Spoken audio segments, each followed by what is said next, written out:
Babers will begin with a brief statement, and we'll go to questions. If you have a question, please raise your hand. We'll bring a microphone to you. Coach, whenever you're ready. Obviously, wow. Yeah, that's a good one. You know, obviously the game didn't turn out the way we wanted it. That's an exciting football team. I think obviously hats off to Coach Petrino and his staff. They did a wonderful job preparing. They have a really, really good football team, and then they have an outstanding player. And when you put a good football team with an outstanding player, you're going to see some of the things that we saw tonight. Obviously, I wish I wouldn't have saw so much of it, but there's no doubt in my mind that that is a top 20 football team, and they're going to go a long way this year. Questions for Coach?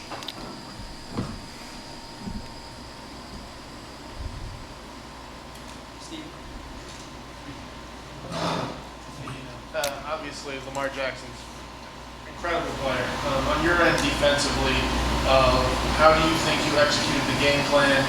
Things within your control on defense, what would you like to see done differently? I mean, well, obviously you would like to tackle him. I'm not sure anybody could catch him. You know, you get mad because they couldn't catch the guy. You know, he's the fastest guy on the football field, you know, on both teams.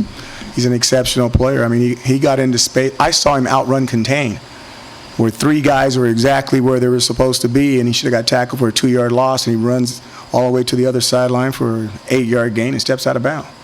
I mean, you can't get mad at him. I mean, they've got 2 yards outside leverage on the guy, and he runs around the end outside the leverage, and they still can't touch him. They didn't even touch him. So I just think that he's an extremely talented football player. Nate, on. And, you know, I think it's difficult from our seat in the press box to determine whether players actually cramping up or if there's some gamesmanship involved there. What is your message to the official when you see that occur? Or do you have a question that you're trying to get an answer from the official when you see that happen? Well, I can't talk about officials. They're going to fine me and do all that kind of stuff. You guys look at your watches, okay? How long did the game take? Yeah, it might have been a lot shorter if we wouldn't have had so many people like that. And that's about as far as I go. Hopefully I didn't get hit with a fine for that one. So. Joe and Mel. Hey, Dino.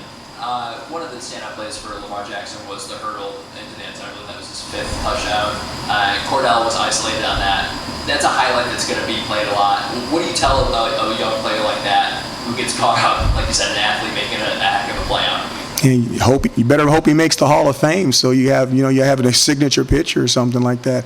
You know, I've seen that. I've heard that Dungy's did it. I've never seen it. I saw it one time live when I was in the Pac-10, and it was so long ago that if you did that, it was a 15-yard penalty. It was called hurdling, and it was unsportsmanlike to jump over a football player like that, and they gave the other team a 15-yard penalty. So Lamar would have got a 15-yard penalty for it. And about 5 or 6 years, they changed the rule. So it's the second time that I've seen it, but I've never seen a quarterback do it before. Steve? A couple injuries in the secondary with Dallas and Corey. I know you're already a little bit thin there, but how concerning is that just looking forward? Football's a physical game. You know, I hope Cordy's back. Cordy's an outstanding player, and he's a fantastic leader. You know, but if he's not, then we have to have the next man up mentality, and that's one of the reasons why we switched so many positions in spring. That's one of the reasons why we're trying to get the scholarship numbers up. I say the numbers down, and people say, "Oh, you're whining." It's facts. They're black and white facts. The numbers are down. You need to get the numbers up so you can have more depth, so you can play more people. We're taking a lot of hits in the secondary. So hopefully we'll have somebody else step up, or we'll have to move somebody else over there that's not playing that position right now. There's kind of a picture of Corey's hands or wrist area that someone got when going all the way to the tunnel. Does it seem like there's real concern for long-term injury there?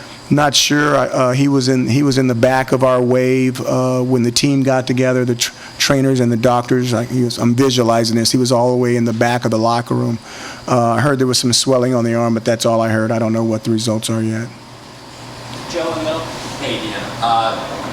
kind of lost in all the offensive numbers for Louisville. Your offense really competed. I mean, that was a 14-point game, pretty late in the contest. What can you say to Eric's performance? It seemed like he, with his legs, like you mentioned earlier, was able to pull a lot of plays out against the toughest defense you've seen so far in the year.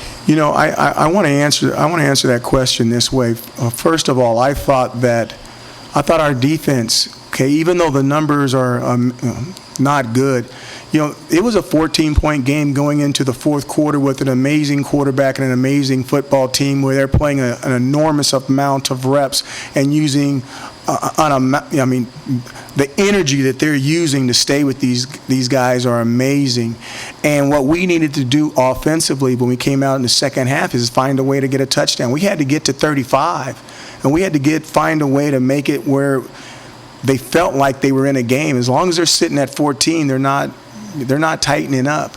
And then eventually they got away from us. So, I thought the defense, could they have played better? Heck yeah. Am I mad at them? Heck no. I thought that we should have played a lot better offensively. And as crazy as this may sound, I may be totally off. I think we might have won the kicking game.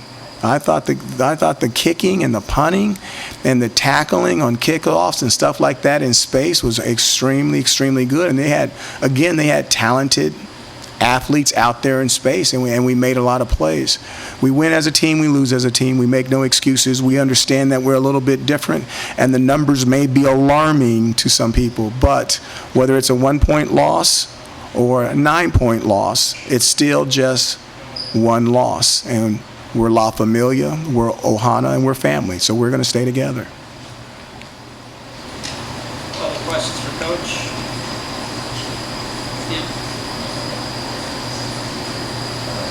Lamar, so first, a few very good quarterbacks you're going to face this year, mobile guys.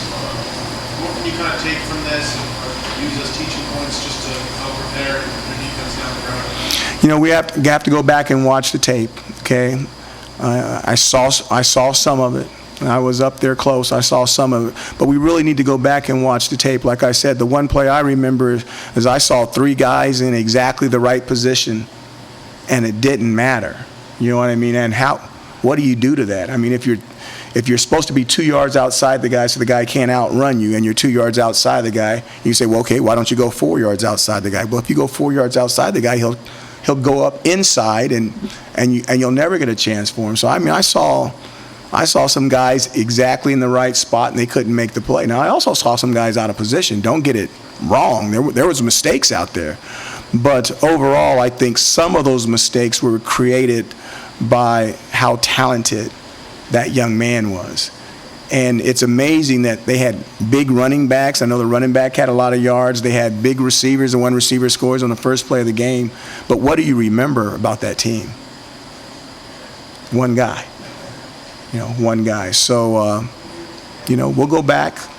We're bruised, but we're not broken. We'll go back, and we'll come back. That one play that you do remember when the guys were in position, do you remember the results of that play? Just so I can kind of... It came right to me on the sidelines. I don't know if it was +8 or something like that. It wasn't one of the big games. No, but it's one of those deals. It's one of those plays as a coach when you look at it and you're going. And I think I even said, I'm like, wow.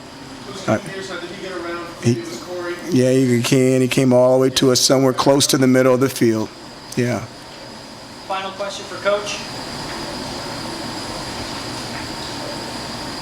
Steve?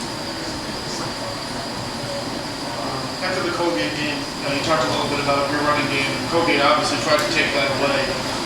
What did you think of the way Louisville played you and the run game? Louisville gave us better looks in the run game, but their Jimmies and Joes, we couldn't handle them. They got an NFL guy on the inside. They got that 55 is the real deal at the inside linebacker, and we got some runs in there, but not enough. I mean, the structure was there for us to do better, but we couldn't move them out of the way. So we had to throw the ball. Do you think that's just the nature of what you have and what they have, and that's kind of what it would be now and at the end of the season? You know what? It should balance out. Everybody shouldn't have, 2 stud muffins like that in the middle at the nose tackle and the Mike linebacker. But, we got some good teams on this side of the conference. You know what I mean? So we'll see. Thank you, Coach. Thank you, guys.